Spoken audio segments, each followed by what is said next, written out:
Capítulo 2, parte 6 y 7. Parte 6. El caso de Ricardo Monreal es muy interesante. El presidente Cedillo no quería que Monreal fuera el candidato del PRI al gobierno de Zacatecas en la elección de 1998. Sin embargo, Ricardo tenía mucha aceptación en su estado natal. El enojo de Cedillo se había originado porque Ricardo acudió a la presentación del libro La Neta 2, escrito por la combativa periodista Manu Dornivier, Dornivierer, en donde hacía alguna crítica a la esposa del presidente. Ricardo fue acusado de promover el libro y fue hecho a un lado en el proceso de elección interna del PRI, partido en el que militaba. Nosotros teníamos en Zacatecas muy poca presencia. El PRD obtenía un promedio de 5% de votos en cada elección. Cuando Ricardo decidió buscarnos para contender por el PRD a la gubernatura, los precandidatos de nuestro partido aceptaron declinar y darle el espacio. En ese entonces recibí un expediente en contra de Monreal enviado por la Presidencia de la República, quien me lo entregó. Me advirtió que tuviera cuidado porque Ricardo tenía supuestos vínculos con el narcotráfico. Al revisar el expediente me di cuenta de que no había nada grave. Creo que acusaban a uno de sus hermanos, de sus 14 hermanos, por haber comprado un caballo robado o algo así. Es decir, se trataba de una maniobra para evitar que los postuláramos como candidato. Era común que el régimen tuviera un afán de intervenir en la selección de aspirantes de los partidos de oposición. El poder quería candidatos opositores a modo, es decir, perdedores.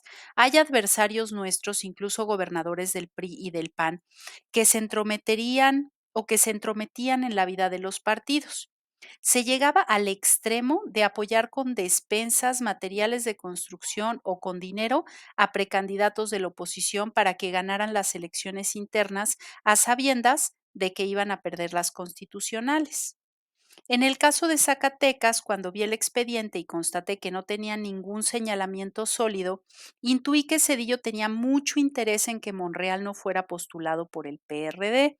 Para mis adentros dije, entonces él es el mejor candidato, porque en ocasiones lo malo para ellos es bueno para nosotros. Con la candidatura de Monreal Ávila se levantó un movimiento amplio y plural, y con él triunfamos en Zacatecas. Sin embargo, no fue fácil.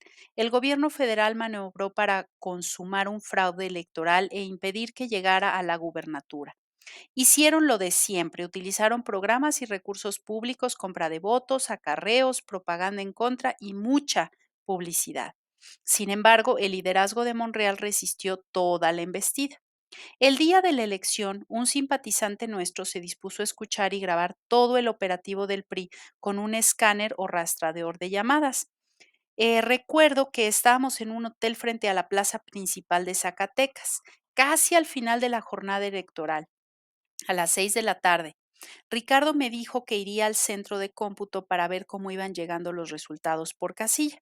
Momentos después, este simpatizante me entregó unas grabaciones.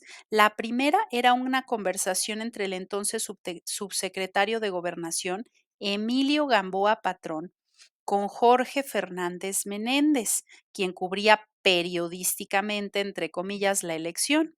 Él siempre había estado vinculado al régimen y hacía un trabajo oficioso, antes con el PRI y luego con el PAN. La segunda grabación era de otra llamada desde la Secretaría de Gobernación, dando instrucciones al gobernador para alterar los resultados electorales. Mientras escuchaba las cintas desde el cuarto de hotel, veía los primeros informes de las televisoras. Televisa, por ejemplo, hablaba de una elección cerrada, en un empate en las encuestas de salida. Al mismo tiempo, Monreal regresaba y me expresaba preocupado, agarrándose la cabeza, han tirado el sistema de cómputo. Le puse las grabaciones. ¿Qué hacemos?, me preguntó. Desde el cuarto del hotel hablé a Los Pinos y me contestó Liébano Sáenz, el secretario particular de Cedillo. Palabras más, palabras menos, le dije lo siguiente. Comunícale al presidente que tengo una grabación que demuestra que están echando a andar un operativo para robarnos la elección. Dile que le exijo que garantice la democracia en Zacatecas. Si no hay una respuesta en 2 horas, llamo a una rueda de prensa y doy a conocer las grabaciones. Le ofrecí detalles para que comprobara la veracidad de mi acusación. Le comenté pormenores de las llamadas. Es más, le sugerí que preguntara a Gamboa Patrón si había hablado con el gobernador y con Jorge Fernández. Me respondió que él iba a consultar y colgué. 1 hora después recibí la llamada de Liébano Sáenz. Me pedía que tuviera confianza, que se iba a hacer valer el voto. Sí, sí, respondí, pero eso no basta. Quiero que me aseguren que van a respetar el resultado. Nosotros ganamos la elección y no queremos fraude. Del otro lado de la línea, Liébano repetía, ten confianza. Supongo que no quería ser muy explícito por teléfono porque pensaba que también a él lo estarían grabando. Yo insistí en que se definiera con mucha claridad la situación, pues de lo contrario daría a conocer las cintas y además como presidente del PRD me quedaría en Zacatecas el tiempo que fuera necesario para defender el triunfo. En un arranque de sinceridad ante mi insistencia, Liébano Sáenz se vio obligado a exclamar: Ve la televisión, carajo. Colgué y poco tiempo después la televisión reportaba algo así como: en el último corte informativo, el candidato del PRD a la gubernatura de Zacatecas, Ricardo Monreal, se encuentra en primer lugar por 5 puntos y al parecer se trata de un triunfo irreversible. Volteé a ver a Ricardo, quien volvió a reírse con ganas como acostumbra. Parte 7. Con este ejemplo podemos ver qué tan importante es la postulación de candidatos externos. Cuanto mayor apertura, mejor. Cuando se lucha por hacer valer la democracia, no es aceptable el maniqueísmo. Los políticos no se dividen entre buenos y malos, se distinguen, sobre todo, por su forma de actuar en determinadas circunstancias. Los fundadores del PRD no éramos los únicos con derecho a participar. Repetía y repetía, el PRD no es de nadie, no tiene dueño, es de todos. Es un instrumento de lucha al servicio de la sociedad. Entonces no se trata de buenos y malos o de quién llegó primero. Esto tiene que ver con la congruencia.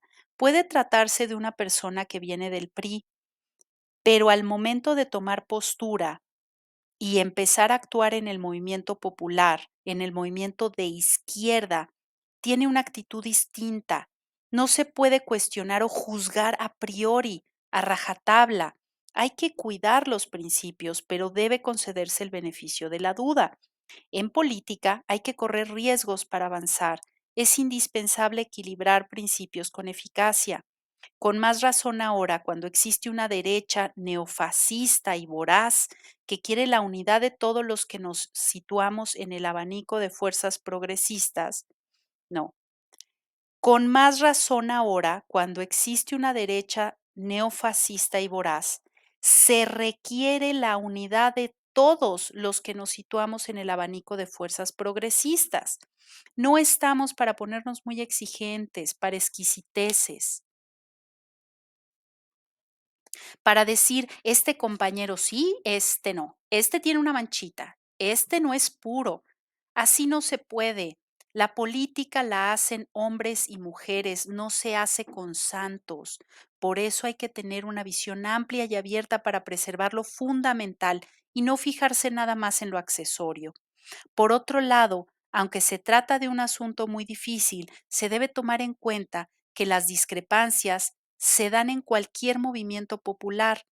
El problema de la estrategia política suele presentarse con todo rigor, es motivo de desacuerdos y hasta puede provocar desprendimientos en cualquier movimiento político de transformación. Así ha ocurrido en el proceso histórico mexicano. A este problema se enfrentaron los liberales en el siglo XIX, divididos entre puros y moderados. Los hombres de la Reforma, aunque estaban de acuerdo en los principios y el programa, diferían en la estrategia. Los puros estaban por el camino rápido y los moderados por el gradualismo. Los puros querían calar profundo y con celeridad en las reformas y la línea de los moderados era la conciliación. La política, decía Comonfort, debe huir de las exageraciones. En política, contestaba Ocampo, los temperamentos medios participan en todos los inconvenientes de los extremos sin ninguna de sus ventajas. Cuando Ocampo renunció a la Secretaría de Relaciones Exteriores, sostuvo que lo hacía por no estar de acuerdo con la visión del presidente Comonfort y en 1856 escribió: dudo mucho que con apretones de mano, como Comonfort me dijo, repetir esa parte. Dudo mucho que, con apretones de mano, como Comonfort me dijo que ha apaciguado a México y como se propone seguir gobernando pueda conseguirlo, cuando yo creo que los apretones que se necesitan son de pescuezo. Es más, 15 días después de su renuncia, Ocampo hacía la siguiente reflexión. ¿Qué son en todo esto los moderados? Parece que deberían ser el eslabón que uniese a los puros con los conservadores, y este en su lugar ideológico. Pero en la práctica parece que no son más que conservadores más despiertos, que para ellos nunca es tiempo de hacer reformas, considerándolas siempre como inoportunas e inmaduras, y si por rara fortuna lo intentan, solo es a medias e imperfectamente. A pesar de todas estas diferencias, tanto Comonfort como Ocampo terminaron asesinados por bandas de conservadores reaccionarias y los dos, con el presidente Juárez y muchos otros, contribuyeron al triunfo de la causa liberal. El problema de la estrategia también lo enfrentaron en distintos momentos los hombres de la revolución, de ahí las diferencias entre Madero y Zapata, Villa y Carranza, así como los desacuerdos durante la Convención de Aguascalientes y las distintas tendencias de los constituyentes de 1917. Pero al final, todos, de una manera u otra, contribuyeron al desarrollo del régimen porfirista, enfrentaron la dictadura de Victoriano Huerta e hicieron posible que en el texto constitucional quedaran inscritas las principales causas por las que el pueblo de México luchó durante la revolución.